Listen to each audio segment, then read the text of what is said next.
You are the vine, and we are the branches. I can do nothing apart from you. The giver of life, the one to hold on to. Avertissement. Les effets spéciaux de ce vidéo ne sont pas destinés à se moquer de cet individu ni à attaquer sa foi. C'est pour vous aider à vous concentrer et à tester ces enseignements avec les Écritures uniquement. En effet, je vous le dis, si votre justice ne dépasse pas celle des spécialistes de la loi et des pharisiens, vous n'entrerez pas dans le royaume des cieux. Mes amis, soyons un tant soit peu honnêtes. Il est en train de leur dire c'est impossible. Réfléchissez.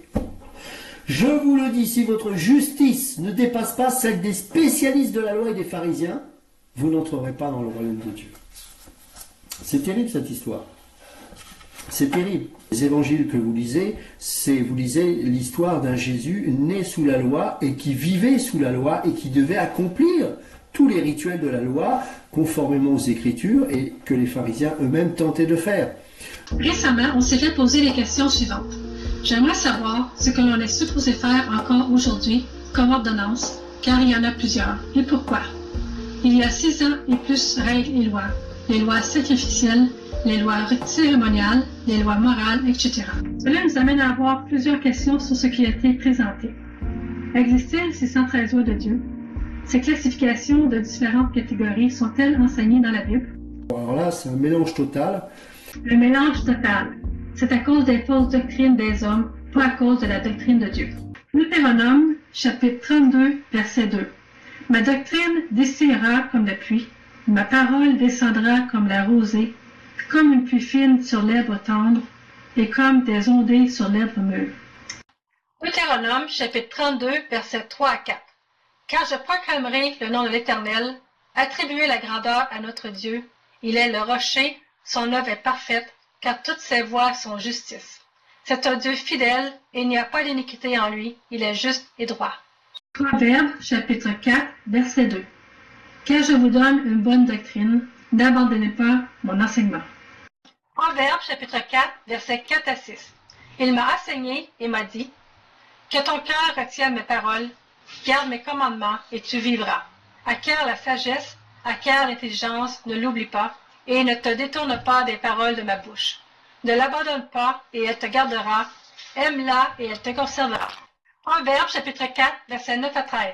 Elle mettra sur ta tête une guirlande de grâce. Elle te donnera une couronne de gloire. Écoute, mon fils, et reçois mes paroles. Et les années de ta vie te seront multipliées. Je t'enseignerai la voie de la sagesse. Je te dirigerai dans le chemin de la droiture. Quand tu marcheras, tes pas ne seront pas gênés. Et si tu cours, tu ne broncheras pas. Tiens ferme l'instruction, ne la lâche pas. Garde-la, car elle est ta vie. Jean, chapitre 7, versets 16 à 17. Jésus donc leur répondit et dit, « Ma doctrine n'est pas mienne, mais de celui qui m'a envoyé. Si quelqu'un veut faire sa volonté, il connaîtra de la doctrine si elle est de Dieu ou si moi je parle de par moi-même. » Jean, chapitre 7, verset 18.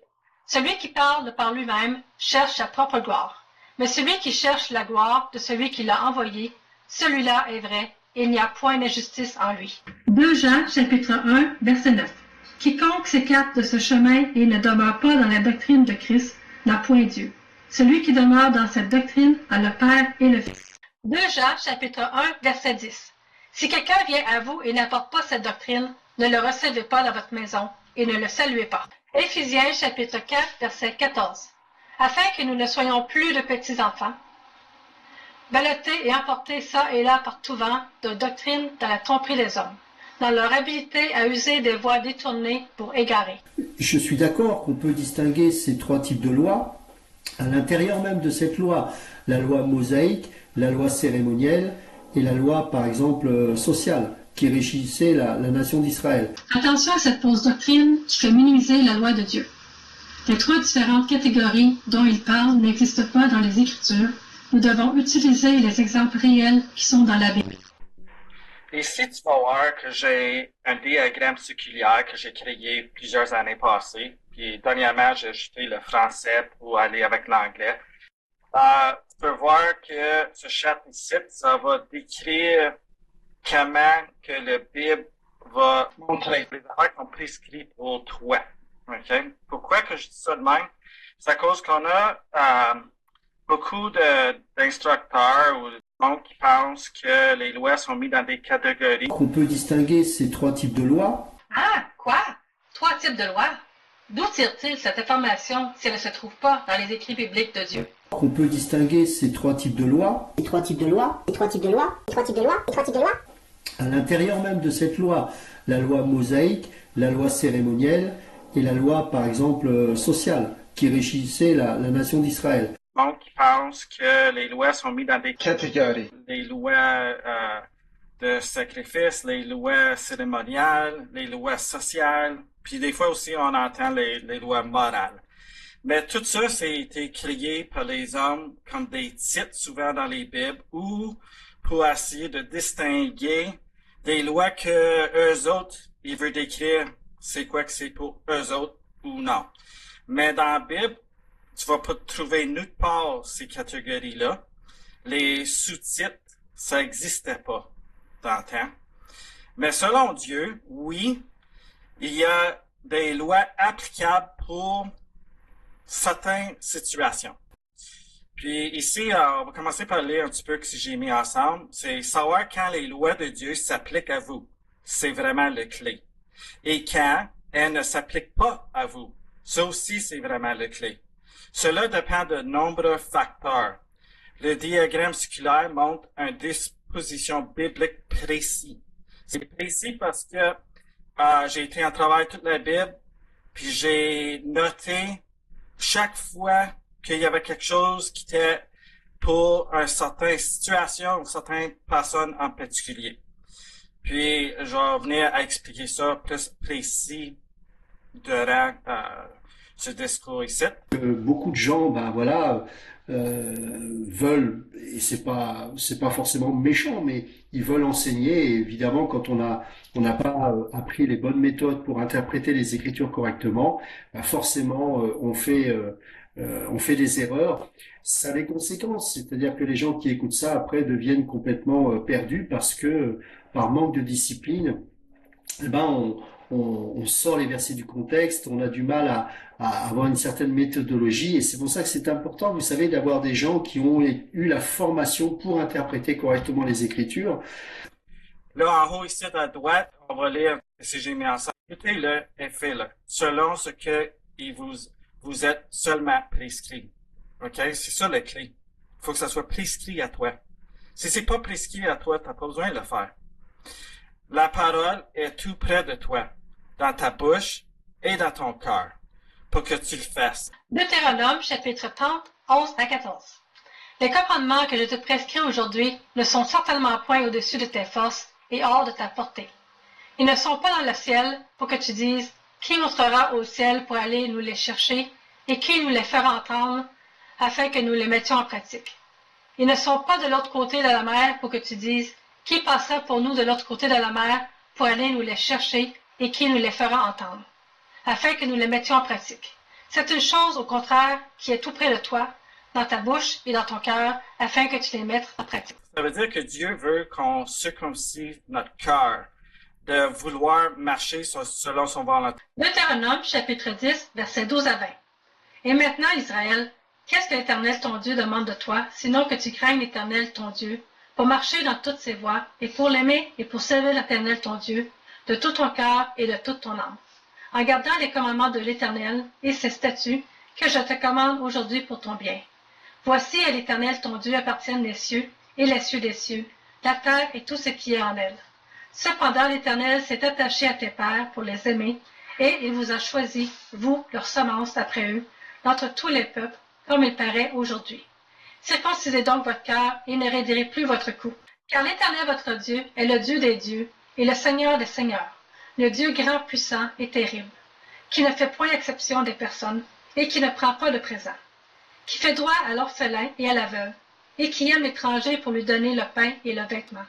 Et vous aimerez l'étranger, car vous avez été étranger dans le pays d'Égypte. Tu craindras l'Éternel ton Dieu, tu le serviras, et tu t'attacheras à lui, et tu jureras par son nom. marcher comme Jésus a marché. Jésus a montré l'exemple pour nous. Même Paul a dit qu'il a marché selon le marche que Jésus a fait. 1 Jean, chapitre 2, versets 3 à 6. Et par ceci, nous savons que nous le connaissons, savoir si nous gardons ses commandements. Celui qui dit « je le connais » et qui ne garde pas ses commandements est menteur, et la vérité n'est point en lui. Mais quiconque garde sa parole, en lui l'amour de Dieu est véritablement consommé. Par cela, nous savons que nous sommes en lui. Celui qui dit demeurer en lui doit lui-même aussi marcher comme lui a marché. Lévitique, chapitre 18, versets 4 à 5. Vous pratiquerez mes ordonnances et vous garderez mes statuts pour y marcher. Moi, je suis l'Éternel, votre Dieu. Et vous garderez mes statuts et mes ordonnances, par lesquels, s'il les pratique, un homme vivra. Moi, je suis l'Éternel. Ézéchiel, chapitre 36, versets 26 à 27. Et je vous donnerai un cœur nouveau, et je mettrai au-dedans de vous un esprit nouveau. Et j'ôterai de votre chair le cœur de pierre, et je vous donnerai un cœur de chair. Et je mettrai mon esprit au-dedans de vous, et je ferai que vous marchiez dans mes statuts, et que vous gardiez mes ordonnances et les pratiquiez. 1 Thessaloniciens, chapitre 4, versets 1 à 3. Enfin, frères, nous vous prions, et nous vous exhortons par le Seigneur Jésus, pour que, comme vous avez reçu de nous, de quelle manière il faut que vous marchiez et plaisiez à Dieu, et nous vous conjurons au nom du Seigneur Jésus, de marcher à cet égard de progrès en progrès. Car vous savez quel commandement nous vous avons donné par le Seigneur Jésus. Car c'est ici la volonté de Dieu, votre sainteté, que vous vous absteniez de la fornication. Ézéchiel, chapitre 18, versets 5 à 9. L'homme qui est juste, qui pratique la droiture et la justice, qui ne mange pas des repas sacrés sur les montagnes, dans les hauts lieux en l'honneur des divinités du paganisme antique, et ne lève pas les yeux vers les idoles de la maison d'Israël, qui ne déshonore pas la femme de son prochain, et ne s'approche pas d'une femme pendant son impureté, qui ne prime personne et qui rend au débiteur son gage, qui ne commet pas de vol, qui donne son pain à celui qui a faim, et couvre d'un vêtement celui qui est nu, qui ne prête pas à intérêt et ne tire point de profit, qui détourne sa main de l'iniquité, et juge selon la vérité entre un homme et un autre, qui suit mes lois et observe mes ordonnances en agissant avec fidélité, celui-là est juste, il vivra, dit le Seigneur l'Éternel. Luc chapitre 1, verset 6. Et ils étaient tous deux justes devant Dieu, sans reproche, marchant dans tous les commandements et dans toutes les ordonnances du Seigneur. 2 Jean chapitre 1, versets 5 à 6. Et maintenant, voici ce que je te demande, chère dame, c'est que nous nous aimions les uns les autres. Ce n'est pas un commandement nouveau que je t'écris, mais celui que nous avons reçu dès le commencement. Or, l'amour consiste à vivre conformément à ses commandements. Tel est le commandement dans lequel vous devez marcher, comme vous l'avez appris depuis le début. En effet, je vous le dis, si votre justice ne dépasse pas celle des spécialistes de la loi et des pharisiens, vous n'entrerez pas dans le royaume des cieux. Mes amis, soyons un tant soit peu honnêtes. Il est en train de leur dire c'est impossible. Attention aux fausses doctrines. Le cœur de toute sa doctrine du mot plérao, accomplir, dans Matthieu 5, 17. Voir la première vidéo de la série. Attention aux fausses doctrines. Nous rentrons maintenant dans le corps de sa doctrine, porter une attention particulière de sa mauvaise interprétation, incompréhension de Matthieu 5, 20, concernant les supposés spécialistes de la loi. Réfléchissez. Je vous le dis, si votre justice ne dépasse pas celle des spécialistes de la loi et des pharisiens, vous n'entrerez pas dans le royaume de Dieu. C'est terrible cette histoire. C'est terrible. Attention, ces scribes corrompus ajoutaient aux paroles instructions de Dieu. Jésus nous dit clairement qu'ils étaient spécialistes des lois et commandements des hommes, et non des lois et commandements de Dieu. Matthieu chapitre 7, versets 28 et 29. Après que Jésus eut achevé ses discours, la foule fut frappée de sa doctrine, car il enseignait comme ayant autorité, et non pas comme leurs scribes. Voir Jean chapitre 7, versets 16 et 17. Le scribe corrompu avec de fausses doctrines d'hommes. Voir les traditions d'hommes de les pharisiens dans Matthieu chapitre 15, verset 1, verset 3, verset 8 et 9, et dans Marc chapitre 7, verset 1, verset 7 à 9. Conformément aux Écritures et que les pharisiens eux-mêmes tentaient de faire. Matthieu chapitre 15, verset 1. Alors les scribes et les pharisiens de Jérusalem viennent à Jésus disant. Verset 3. Mais lui, répondant, leur dit, « Et vous, pourquoi transgressez-vous le commandement de Dieu à cause de votre tradition? » Versets 8 et 9. « Ce peuple m'honore des lèvres, mais leur cœur est fort éloigné de moi.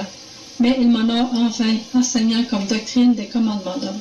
Marc chapitre 7, verset 1. Et les pharisiens et quelques-uns des scribes qui étaient venus de Jérusalem s'assemblèrent auprès de lui. Versets 7 et 9.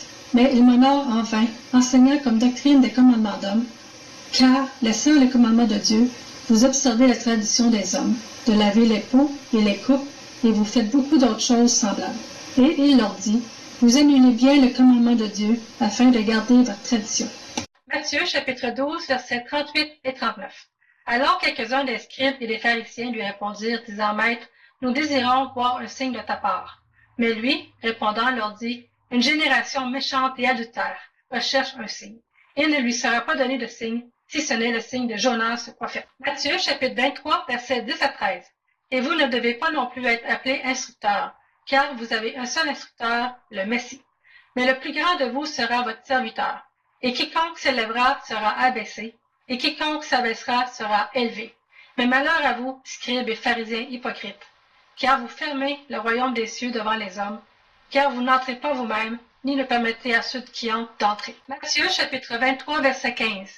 Malheur à vous, scribes et pharisiens hypocrites, parce que vous voyagez partout sur terre et sur mer pour gagner un seul converti, et quand il est devenu, vous en faites un fils de la Guéhenne 2 fois plus que vous. On va voir souvent que quand il parle des pharisiens ou des scribes, En effet, je vous le dis, si votre justice ne dépasse pas celle des spécialistes de la loi et des pharisiens, vous n'entrerez pas dans le royaume des cieux. Mes amis, soyons un tant soit peu honnêtes. Il est en train de leur dire c'est impossible. Réfléchissez. Il est en train de leur dire c'est impossible. Il est en train de leur dire c'est impossible. Il est en train de leur dire c'est impossible. Il est en train de leur dire c'est impossible. Réfléchissez. Réfléchissez. Je vous le dis, si votre justice ne dépasse pas celle des spécialistes de la loi et des pharisiens, vous n'entrerez pas dans le royaume de Dieu. C'est terrible cette histoire. C'est terrible. Les évangiles que vous lisez, vous lisez l'histoire d'un Jésus né sous la loi et qui vivait sous la loi et qui devait accomplir tous les rituels de la loi conformément aux Écritures et que les pharisiens eux-mêmes tentaient de faire. Matthieu chapitre 23, versets 27 et 28. Malheur à vous, scribes et pharisiens hypocrites, parce que vous ressemblez à des sépulcres blanchis, qui paraissent beaux au dehors et qui, au dedans, sont pleins d'ossements de mort et de toute espèce d'impureté. Vous de même, à l'extérieur, vous avez l'air d'être juste aux yeux des hommes, mais à l'intérieur, il n'y a qu'hypocrisie et désobéissance à Dieu. Matthieu chapitre 23, versets 29 à 33. Malheur à vous, scribes et pharisiens hypocrites, parce que vous construisez les tombeaux des prophètes et que vous décorez les tombes des justes. Vous dites, si nous avions vécu du temps de nos pères, nous ne nous serions pas associés à eux pour tuer les prophètes. Vous témoignez ainsi contre vous-même que vous êtes les fils de ceux qui ont tué les prophètes. Et vous, combien à mesure de vos pères, serpents, race de vipères, comment échapperez-vous au jugement de la Guéhenne? Matthieu, chapitre 23, versets 34 à 36. C'est pourquoi je vous envoie des prophètes, des sages et des spécialistes de la loi. Vous tuerez et crucifierez les uns, vous fouetterez les autres dans vos synagogues, et vous les persécuterez de ville en ville, afin que retombe sur vous tout le sang innocent versé sur la terre, depuis le sang d'Abel le juste, jusqu'au sang de Zacharie, fils de Béréchia, que vous avez tué entre le temple et l'autel. En vérité, je vous le dis, tout cela retombera sur cette génération. Les vrais spécialistes de la loi de Dieu, envoyés auprès du peuple, ne sont pas les scribes et les pharisiens corrompus. Luc, chapitre 6, versets 6 à 11. Un autre jour de sabbat, Jésus entra dans la synagogue et se mit à enseigner. Là se trouvait un homme dont la main droite était paralysée. Les scribes et les pharisiens observaient Jésus pour voir s'il ferait une guérison le jour du sabbat, afin d'avoir un motif pour l'accuser. Mais Jésus connaissait leurs pensées, et il dit à l'homme qui avait la main paralysée, « Lève-toi et tiens-toi là au milieu. » Il se leva et se tint debout. Jésus leur dit, « Je vous demande s'il est permis le jour du sabbat de faire du bien ou de faire du mal, de sauver une personne ou de la tuer. » Alors il promena son regard sur eux tous et dit à l'homme, « Tends ta main. » Il le fit et sa main fut guérie. Elle fut saine comme l'autre. Les scribes et les pharisiens furent remplis de fureur et se consultèrent pour savoir ce qu'ils feraient à Jésus. C'est un faux motif, car il n'y a aucune loi dans les instructions de Dieu contre cela le jour du sabbat. Ces scribes et pharisiens corrompus ne comprenaient pas les commandements du sabbat et ni les instructions d'aimer ton prochain et Dieu. C'est pas les scribes là faisaient pas selon ce qui était écrit dans la parole de Dieu. C'était des faux scribes, des scribes qui ajoutaient sur la parole de Dieu, des livres extra ou des livres qui sont même pas applicables. Aujourd'hui, on va voir ça dans le judaïsme. Souvent sur leurs écritures de le Talmud. Souvent, les écritures de le Talmud vont contre les commandements de Dieu, vont contre les écritures de Dieu. So, les scribes étaient corrompus. Luc chapitre 11, versets 46 à 51. Il dit alors, « Malheur à vous aussi, juristes, parce que vous changez les gens de fardeaux difficiles à porter et que vous ne touchez pas vous-même ces fardeaux avec un de vos doigts. Malheur à vous, parce que vous bâtissez les tombeaux des prophètes et que vos pères les ont tués. En conséquence, vous êtes témoins et vous approuvez les actes de vos pères. Car ils ont tué et vous bâtissez leurs tombeaux. C'est bien pour cela que Dieu, dans sa sagesse, a déclaré, « Je leur enverrai des prophètes et des messagers. Ils tueront les uns et persécuteront les autres, afin qu'ils soient demandés compte à cette génération. Du sang de tous les prophètes qui a été répandu depuis la création du monde, depuis le sang d'Abel jusqu'au sang de Zacharie, tué entre l'autel et le temple. Oui, je vous le dis, il en sera demandé compte à cette génération. » Luc chapitre 11, versets 52 à 54. Malheur à vous, juristes, car vous avez enlevé la clé de la connaissance. Vous n'êtes pas entrés vous-même, et vous avez empêché ceux qui entraient. Et comme il leur disait ces choses, les scribes et les pharisiens se mirent à le presser fortement, et ils le provoquaient à parler de plusieurs choses, et lui tendaient ainsi des pièges pour trouver dans ses paroles un motif d'accusation. Luc chapitre 20, versets 45 à 47. Et quand tout le peuple écoutait, il dit à ses disciples, « Soyez en garde contre les scribes, qui se plaisent à se promener en longue robe, et qui aiment les salutations dans les places publiques, les premiers sièges dans les synagogues, et les meilleurs endroits lors des fêtes, qui dévorent les maisons des veuves, et pour prétexte font de longues prières. Ceux-ci recevront une sentence plus sévère. » C'est ça la chose, le monde, quand il regarde dans les Écritures de le Nouveau Testament, il pense que ces scribes-là faisaient selon les lois de Moïse. Mais c'est faux. Matthieu, chapitre 15, versets 1 à 9. Alors les scribes et les pharisiens de Jérusalem viennent à Jésus, disant, « Tes disciples transgressent-ils la tradition des anciens, car ils ne lavent pas leurs mains quand ils mangent du pain? » Mais lui répondant, leur dit, « Et vous, pourquoi transgressez-vous le commandement de Dieu à cause de votre tradition? Car Dieu a commandé, disant, « Honore ton père et ta mère, et celui qui maudit son père ou sa mère doit être mis à mort. » Mais vous, vous dites, « Quiconque dira à son père ou à sa mère, tout ce dont tu pourrais tirer profit de ma part est un don. » Et il n'honorera point son père ou sa mère. Et vous avez annulé le commandement de Dieu à cause de votre tradition. Hypocrite, Ésaïe avait prophétisé de vous, disant, « Ce peuple m'honore des lèvres, mais leur cœur est fort éloigné de moi. Mais il m'honore en vain, enseignant comme doctrine des commandements d'hommes. » Matthieu chapitre 23, versets 1 à 3. Alors Jésus parla aux foules et à ses disciples, disant, « Les scribes et les pharisiens se sont assis dans la chaire de Moïse, qui signifie le siège de Moïse. Toutes les choses donc ils vous diront, faites-les et observez-les, mais ne faites pas selon leurs œuvres, car ils disent et ne font pas. » Seulement, Jésus a même dit seulement quand ils sont assis dans la chaise, Moïse. Ou des fois, c'est écrit le chair de Moïse, mais ça, c'est comme un exemple d'une chaise. Puis, quand il est assis dedans, là, les personnes qui étaient assis dedans, c'était un règlement de lire direct de l'Ancien Testament, de lire direct de les instructions de Dieu.